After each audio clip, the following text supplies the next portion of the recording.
Hey, Skylar here with your news digest for July 29th.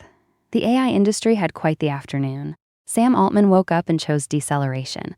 Wall Street finally noticed the bill for all those GPUs, and a startup called Fish Audio just landed $52 million to build voice models. Let's get into it. Sam Altman says he's ready to decelerate.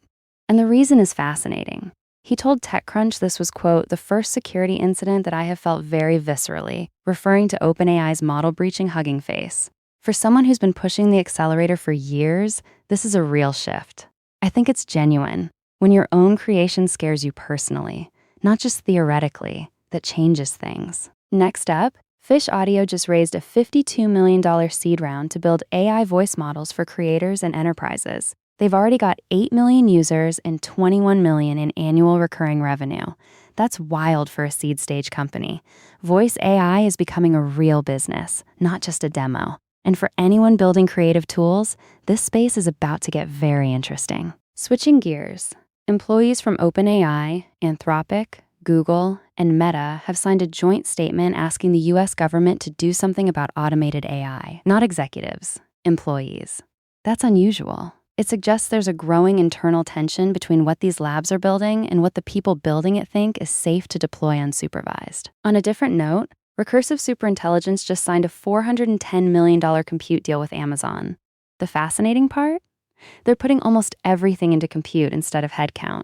They're trying to automate their own product development. It's either brilliant or the most expensive experiment in AI self-improvement ever attempted.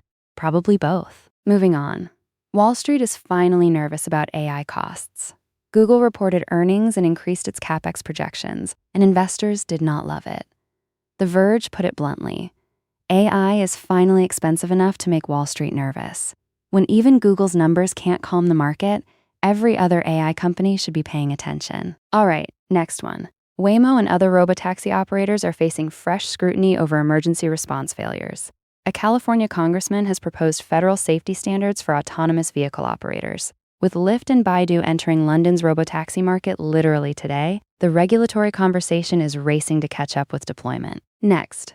MCP startup Runlayer is suing Rippling, claiming they evaluated Runlayer's gateway product and then built a competing one. The classic demo-then-compete pattern now in the MCP space. As this ecosystem grows, expect more of these fights. Switching gears to infrastructure, data centers on the largest U.S. power grid may face temporary power cuts to prevent blackouts.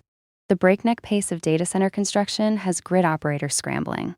AI's hunger for electricity is starting to run into physical reality. Transformers, transmission lines, and grid stability aren't scaling as fast as GPU clusters. All right, 2 quick picks from the open source AI world. Moonshot AI, the company behind Kimi K3, has released a CLI tool for building agentic coding workflows with session memory and JSON-al streaming. And Fireworks AI launched Nexus, a routing layer that sends routine coding tasks to open-weight models instead of expensive frontier ones, cutting costs without sacrificing quality. 3 things to try. First, watch the Fish Audio space. $52 million in seed funding means they're shipping something big, and voice AI is directly relevant to creative workflows. Second, read Sam Altman's full interview on TechCrunch, more nuanced than the headline.